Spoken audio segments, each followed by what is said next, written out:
In the news tonight, Fiji continues to record COVID deaths. Health Ministry prepares for severe cases. And government considers vaccination incentives.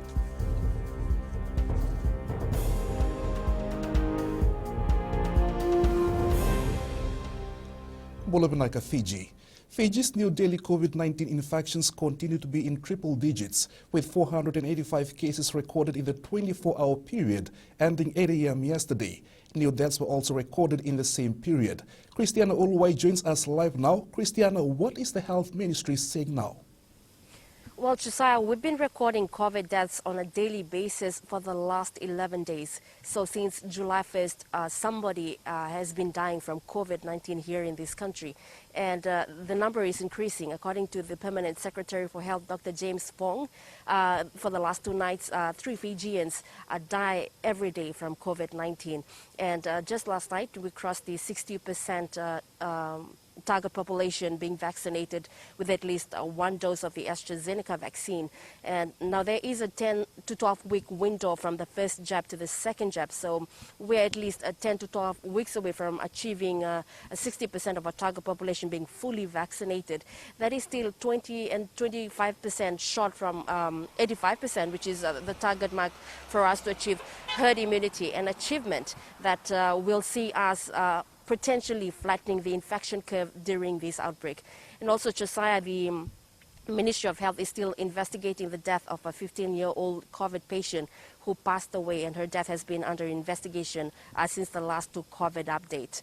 Although it might have been a sigh of relief for the last 2 days since we have recorded low cases crossing 400 yesterday, which is 50% less than what we recorded in the last 3 nights before that.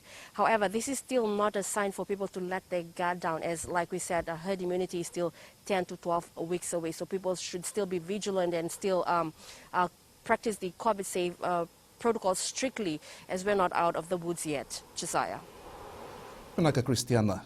The Ministry of Health is make ready for increased numbers of severe COVID-19 cases. The Australia and New Zealand Medical Assistance Team that is working with the ministry also stands ready for more deaths due to the virus. Leaderis reports the team is also optimistic of Fiji's response to the outbreak, especially with the continued vaccination campaign. A New Zealand health specialist working in Suva says an incredible part of Fiji's response to containing the deadly Delta variant is vaccinations. And it remains a very important part of the overall health response to this very serious outbreak. At last count, the percentage of the eligible population that had received the first dose was 60%, and 12% of the population had received 2 doses. Fijian public health expert Dr. Apisalo Metalemaitoga says more awareness will help increase the vaccination numbers. But I think we need to try harder as public health people to take the communities along with us with the messaging process, explaining how the vaccination provides another layer of protection. Dr. Talemaitoga says religious leaders also play a vital role in educating the public on the benefits of getting vaccinated. Lena Reese, FBC News. The government is considering vaccination incentives to catalyze Fiji's ability to achieve herd immunity. Minister for Economy Ayaz Sayed Qayyum hinted at the plan when being questioned on the said subject at a budget consultation. Christiana Uluwai reports. Fiji may consider vaccine incentives as an economic intervention to achieve herd immunity. There are a number of strategies that we have in place that will be rolling out very soon. The man at the helm of the Suva City Council is pleading with Fijians to get vaccinated as new infections continue to skyrocket in the Central Division. Now is the time for those who are sitting on the fence to make a decision. Either you are with us, and if you're not, then you have to face the consequences. As of last night, 60.2% of the target population have received at least 1 dose, and 11.4% are now fully vaccinated against the coronavirus. Christiana Uluwai, FBC News. And to our latest COVID-19 update.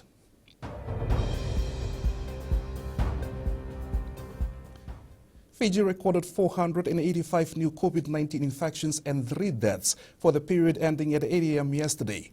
According to the Health Ministry, all 3 were not vaccinated. Fiji has recorded 10,442 cases since April of this year. There are now 8,576 active cases in isolation with 1,859 recoveries in total. The COVID-19 death toll now stands at 55.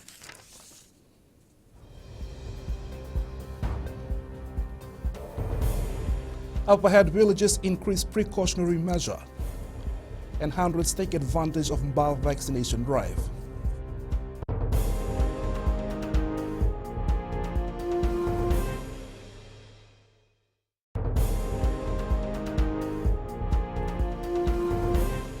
Welcome back. Narewa village in Nandi is in lockdown after 30 villages were identified as primary contacts of existing cases in the Western Division. Turani Koro Samuela Twinraki says these individuals have been advised to self-isolate while they're waiting for advice to move into various isolation facilities. A screening team visited the Narewa village this morning to screen and swab those who are identified as primary contacts. We are kindly requesting all the residents of Nandi, all the people of Nandi, the Vanu of Nandi, please let us work together in maintaining and protecting our community. We do not want the virus to move. As already mentioned by the health expert, the virus only moves when people move. The Turani Koro is hopeful that none of the testing results of these individuals will return positive. We are hoping that there will be no positive cases. We are waiting for their test results. We are keeping our fingers crossed that no one will get positive. Otherwise, we will move into preparation gear for as we continue to monitor individual cases. We need to follow and maintain COVID-19 safety protocols. Villagers have been advised to mask up and avoid unnecessary movement in or out of the village boundaries. Lockdown. As part of its safety procedures for the next 14 days, no visitors will be allowed to enter the village, and exchange of goods will only be done at the checkpoints. Villagers in the district of Nalawa in Ra are once again on high alert after new COVID infection was reported in the area last week. Speaking on behalf of the Ngoni Turangan Nalawa, Matawailewu villager Tuchosaye Nyundamu says the patient traveled from the Subanusori containment area and managed to cross the Longani border en route to Niluba village in the Ra province. He tested positive after spending a few days in the village. These villages in the district are now doubling their surveillance and strictly enforcing COVID-19 restrictions to reduce the risk of widespread transmission. The Mbosibanu of Nalawa have decided that no visitors should be entertained in any villages in the Nalawa district. So the Nalawa district contains of 18 villages. Within those 18 villages, we are not allowing any visitors to visit any of our villages. With cases escalating daily, villagers are not letting their guard down and have also supported the ongoing vaccination campaign. Mbosibanu Nalawa has also supported the vaccination of all people of Nalawa. We're supporting the Ministry of Health, and during the Mbosibanu, all chiefs have agreed to support the vaccination program made by the government. We urge people in rural areas to get vaccinated. These are vulnerable people who are easily swayed by misinformation spread on social media. With the risk of more cases emerging from the area, Nyundamu says total commitment and support from Fijians and the Vanua can help defeat the virus. Hundreds of Fijians were at the Gujarati ground in Mbaa over the weekend to get their AstraZeneca jab. Organizers also held a drive-through vaccination as they wanted to attract more people for the first and second doses of the vaccine. Philip Naikaso has more. The first drive-through vaccination in Mbaa saw more than 100 people getting their jabs, which was convenient for vehicle owners. It's very good. It's very easy to, and I like everyone to get vaccinated. The turnout was impressive, taking into account Mbaa currently has a vaccination rate of around 93% for the first dose of AstraZeneca. However, the authorities are hoping more Fijians in Mbaa get their jabs. We are all working together.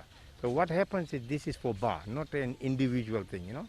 So with what we see the response today, we want to make sure that we reach at least 99%, if not 100%.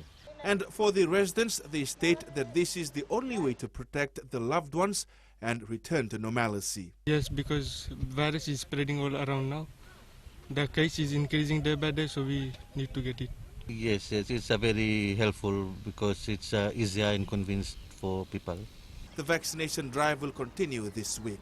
Philip and Icaso, FBC News. Coming up in world news, Sydney lockdown may remain, COVID cases surge. And later in sports, it's going to Rome and not home.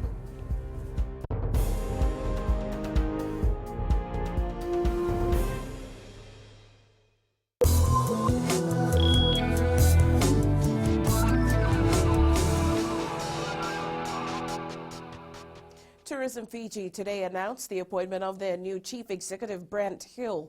Hill, who most recently was the executive director of marketing for the South Australian Tourism Commission, brings over 16 years of experience to Fiji's National Tourism Office.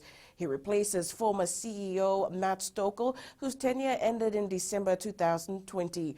Tourism Fiji Chair Andre Filion says that they're delighted to welcome someone of Brent's caliber to this critically important role. Filion adds when border restrictions ease and travel resumes, Fiji will need creativity in marketing itself as an attractive and safe destination.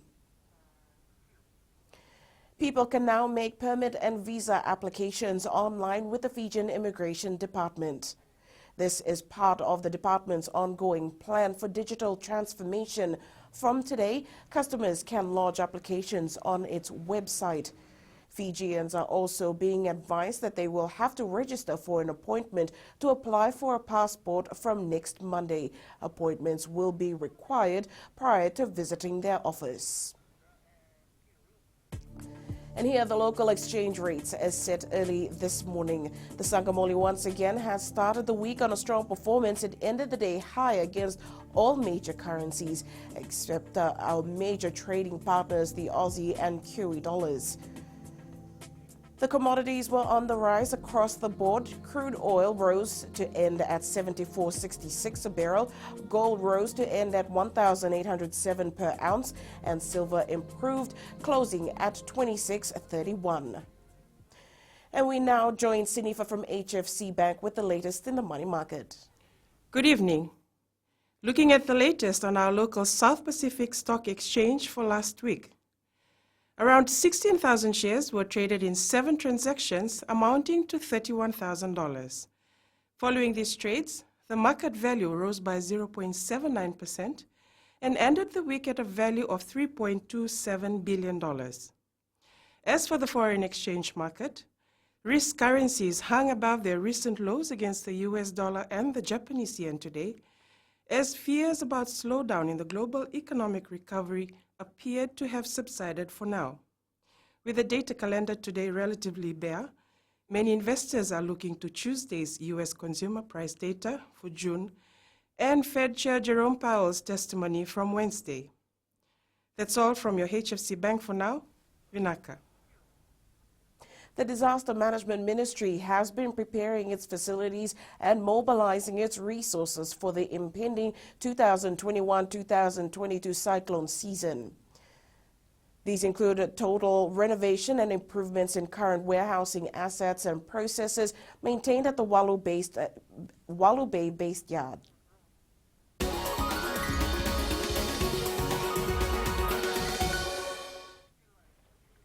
Through a partnership with New Zealand's Ministry of Foreign Affairs and Trade, the ministry's warehouse facilities underwent a grand refurbishment of more than $90,000. Security services at the yard have also been strengthened with the installation of CCTV and commissioning of the guardhouse. The government has invested $42,000 in this. Disaster Management Minister Ines Sereratu says the ministry will be replicating the improvements at other warehouse facilities in the Western and Northern divisions.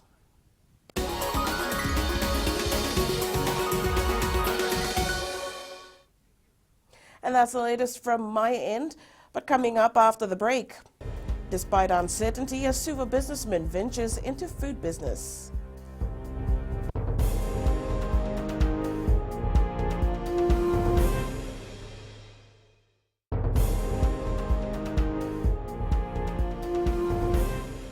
Welcome back. The Ministry of Infrastructure is working closely with relevant stakeholders to revise the national energy policy.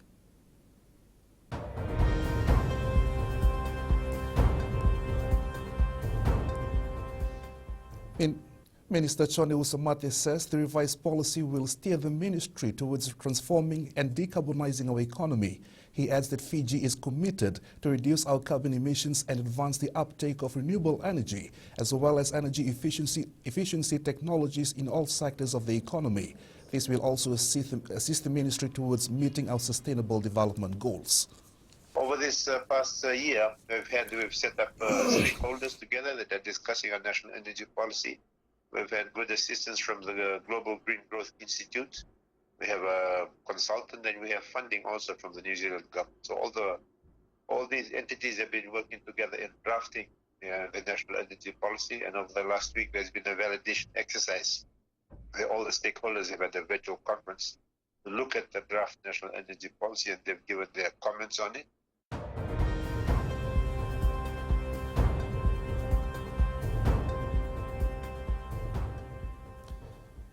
The uncertainty posed by the second wave of COVID-19 has not deterred Fayaz Ali to begin his dream business.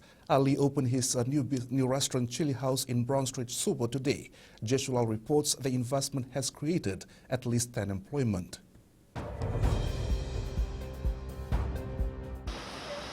This former well-known soccer administrator has ventured into a new business following a slowdown in the construction industry. We had a discussion with the family members, and we came out with something we should do to survive in this time, and this is how we ended up planning to do the long-term plan which was in the family. With the hardship caused by the pandemic, Ali says he hopes to repay his loan through his new food business. We have to catch up with our loan repayments and other payments that there are in our bag.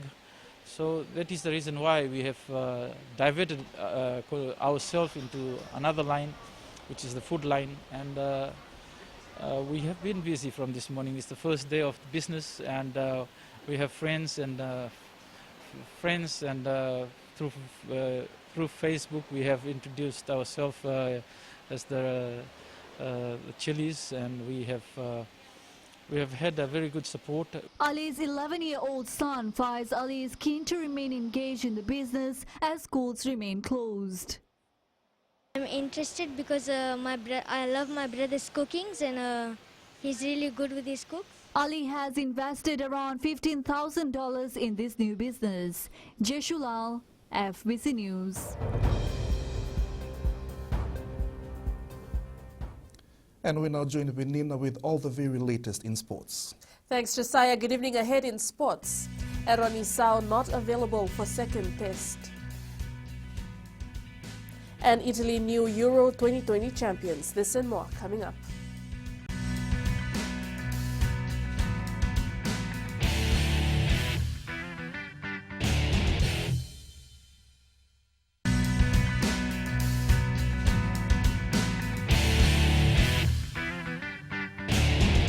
Semi Randrandra will play a key role in the defense of the Olympic Games gold medal in Japan at the end of this month.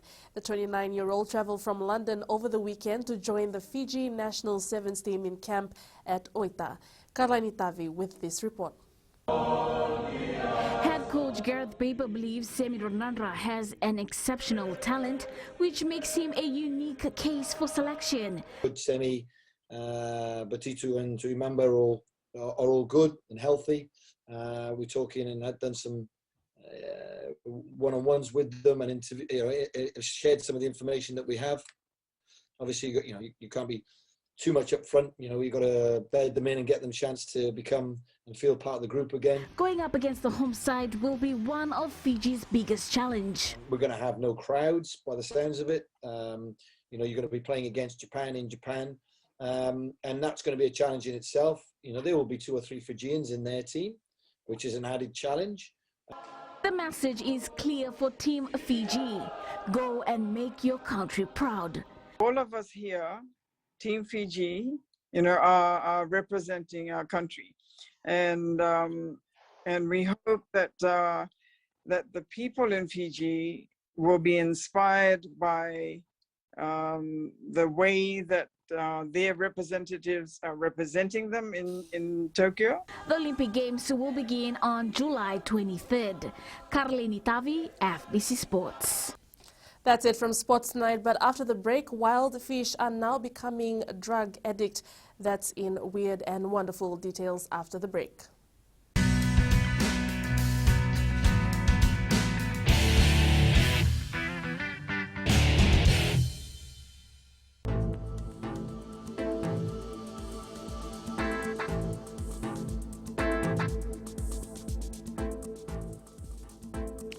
Time to look at the weather. Mostly fine weather prevail over most parts of the group today. A trough of low pressure that lies to the south of Fiji is expected to start affecting the group from Wednesday. In the west, a mixture of sun and clouds, scattered showers experience a late afternoon.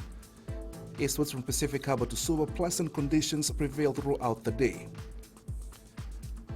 Up north, nice weather with clouds and sun. It will remain cool at night. At sea, moderate to fresh easterly winds, moderate to rough seas. Turning to the tide, the next high tide is at 8:39 p.m. with low tide at 2:26 tomorrow morning. Sunrise will be at 6:38. For tomorrow, cloudy periods with brief showers expected over the eastern division and interior of the larger islands. Elsewhere, mainly fine, cool at night. Outlook for Wednesday, cold weather to continue. Some showers expected over most areas. In Fijian Pulse, we ask, what do you think of the Flying Fijians' performance against the All Blacks over the weekend?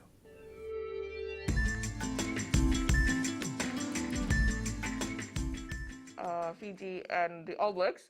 Fiji played a very good game because their points came really close, and I think it's one of their best so far. I think they played well. Just to play with the champion of the world and a tier 2 team, just a small island like Fiji, just to compete with those the giant of rugby of the world like the All Blacks. I think it's really amazing.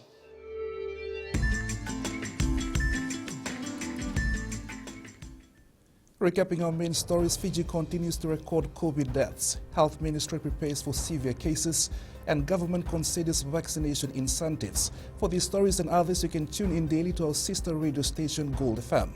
To our poll question, last week we asked, are you satisfied with the 7th team name for the Olympics? 52% said yes. This week we're asking, do you agree with the no jab, no job policy? Visit our website to take part. Send us newsworthy pictures and videos, email fbcnews@fbc.com.fj or share it with us by our various social media accounts. You can also download our FBC app to keep updated with the very latest in news, sports, and listen to our 6 radio station live. That's your news this evening. I'll see you again tomorrow. Until then, stay safe. Modamanda.